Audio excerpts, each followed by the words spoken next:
مساء الخير حبايبي، ازيكم؟ عاملين ايه؟ يا رب تكونوا بخير. النهارده هنخلل مع بعض كده اللفت والقرنبيط مع بعض.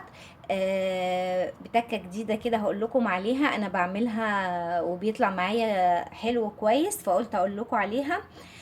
طبعا كلنا عارفين بنخلل اللفت ازاي، ميه وملح وخلاص، بس انا بعمل له تكه كده. هنشوفها مع بعض، هنشوف اللفت بتاعنا هيطلع ازاي والقرنبيط.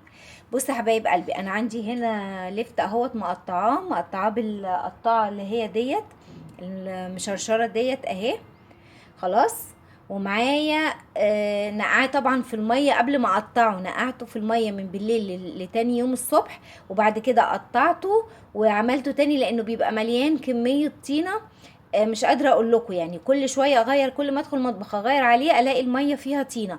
وبين العروش ديت لو بنحب نخلل العروش بيبقى برضو مليان طينه، فعايز يتنقع بميه فتره طويله عشان خاطر تنزل كل التراب والطينه اللي فيه. ماشي. ده بالنسبه لللفت.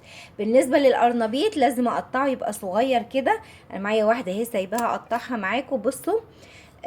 بقطع الاول الراس بتاعتها كده، وبعد كده باخد واحده واحده كده، زهره زهره كده، وبقطعها بحاول ان انا افصل زهره زهره. يعني بصوا اهي، زهره كده اهو. خلاص. اهو. بفصل معايا كده بحيث ان هو يبقى حته صغيره، بحيث ان هي تتاخد تتحط كلها في البق، ما نقعدش ايه اللي ياخد حته ما يقطمش منها، لازم يكون متقطع صغير. ما ينفعش ان انا اقطعه واسيبه كبير كده زي ما هو، لا لازم اقطعه كده. الزهر بتاعه تبقى صغيره كده زي اي قطعه مخلل. خلاص. هقطع الحته دي اهو. اهو. افصلها زهره زهره من بعضيها كده، غير طبعا لما بنكون هنقليه لازم يكون ماسك بعضه، انما كده اهو لازم ايه اقطعه صغير كده اهو. خلاص. كده اهو خلصنا تقطيع دوت كده اهو. يلا بقى نشوف هنعمل ايه. انا عندي هنا طبعا بنجرايه اهيت عشان خاطر يديني اللون الاحمر الجميل بتاعه. اول حاجه هجيب الطبق وهنعمل المحلول بتاعه. بصوا حبايب قلبي، انا عندي طبق اهو. خلاص.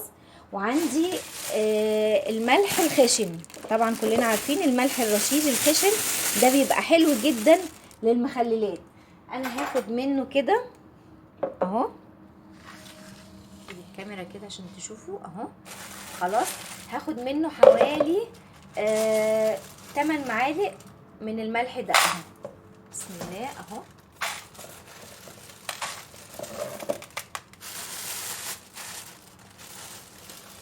4 5 6 7 8. خلاص. نراعي ان احنا المخلل بتاعنا لو حادق، لو احنا عملناه خليناه وطلع حادق هنقدر ان احنا نصفي المية بتاعته ونحطه في مية تانية. انما لو المخلل بتاعنا طلع الملح بتاعه قليل، ده بيخليه ما يستويش، يتهري ويطلع مهري وما يبقاش ليه طعم. ومهما نحط في ملح بعد كده خلاص ما بيملحش. انما لو احنا كترنا الملح وطلع حادق مننا، بنصفي الميه بتاعته وبنحط له ميه نظيفه وينزل الملح بتاعها اللي فيها. انا حطيت كده عندي اهو 8 معالق من الملح الخشن، وهحط عندي معلقتين سكر. السكر بيحفظ ماده حافظه زي ما قلنا، وبيحافظ على سلامه المخلل. معلقتين كبار سكر اهمت. خلاص. وهاجي على البنجرايه بتاعتي، هقطعها حتت صغيره. خلاص. هقطعها كده اهو حتت صغيره، مكعبات صغيره خالص. البنجر مفيد جدا عشان خاطر الانيميا، وعشان خاطر حلو جدا. فيه كميه حديد مش قادره اقول لكم، وفيه كالسيوم برضو. خلاص. انا بقطع البنجرايه بتاعتي صغير خالص كده، مكعبات صغيره اهو. واختياري بقى عندنا، عايزين نخلي المخلل بتاعنا مشطشط هنحط هريسه شطه، مش عايزينه مشطشط هنكتفي بكده بس. انا طبعا هنزل عليه بمعلقه هريسه شطه من اللي انا كنت عاملاها معاكم اهو قبل كده. هاخد معلقه اهو، شايفين طريه ازاي ما بتجمدش معايا عشان انا حافظاها كويس. خلاص اهو.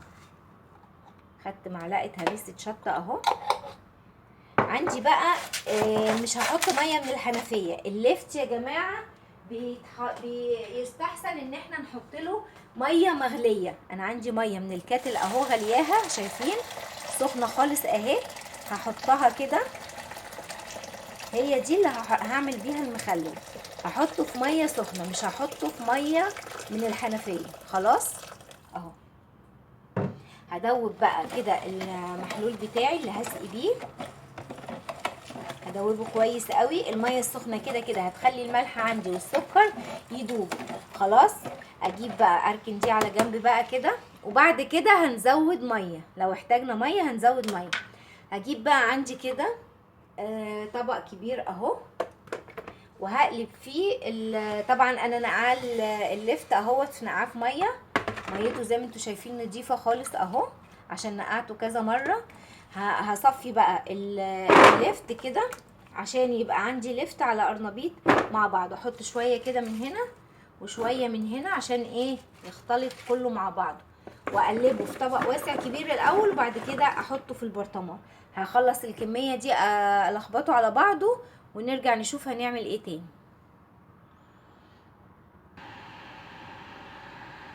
بصوا يا حبايب قلبي، انا كده حطيته على بعضه اهو. بعمل له بقى، بصوا انا عندي الفلفل الاحمر ده انا هحطه معاه. خلاص انا هحطه صحيح كده، هفتحه بس كده من خرم بس صغير كده، وهحطه كده ايه معاه. اللي عايز يقطعه يقطعه، اللي مش عايز يقطعه بلاش، يعني ممكن نقطعه كده حلقات اهو كده. ده الفلفل الهالوبينو يا جماعه. عايزين نقطعه كده هنقطعه، مش عايزين نقطعه مش هنقطعه. خلاص هاجي بقى عندي كده انزل بشويه ملح عليه. بعد ما عملنا المحلول هحط الملح بتاعي كده وايه، وهفضل اعمل فيه كده. يعني برضو هملح الزهر نفسه، يعني هحط ملح عليه كده نفسه. انا عملت المحلول معاكم، بس قبل ما نعمل المحلول الخطوه دي بتفرق جدا. استحاله اللفت عندي او القرنبيط ما يبقاش مملح. خلاص استحاله يبقى ملحه قليل. انا اهو كده اهو. خلاص كده كله اتغلف عندي بالملح، ملح قليل مش كتير يعني. خلاص وبعد كده هجيب بقى البرطمان بتاعي احطه فيه وانزل بالمحلول بتاعي عليه. بس يا حبايب قلبي ادي البرطمان اهو. هنزل بقى كده اهو، هعبي البرطمان بتاعي. خلاص كله بقى ده على ده، لفت على قرنبيط. خلاص كده يا حبايب قلبي عبيته في البرطمان اهو، وفي الجردل الصغير ده. هاجي بقى انزل كده اهو الميه، بسم الله كده اهو. وهنزل برضو هنا، وحاطه تاني ميه تسخن. احتجت ميه هزود ميه سخنه. خلاص اهو.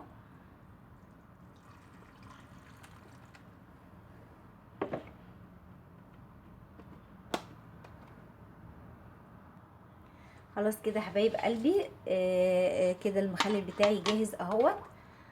مليت اهوت، كملته ميه. هقفل بقى عليه كده اهو، وهرجع اوريكم شكله تاني بعد ما يتخلل ان شاء الله.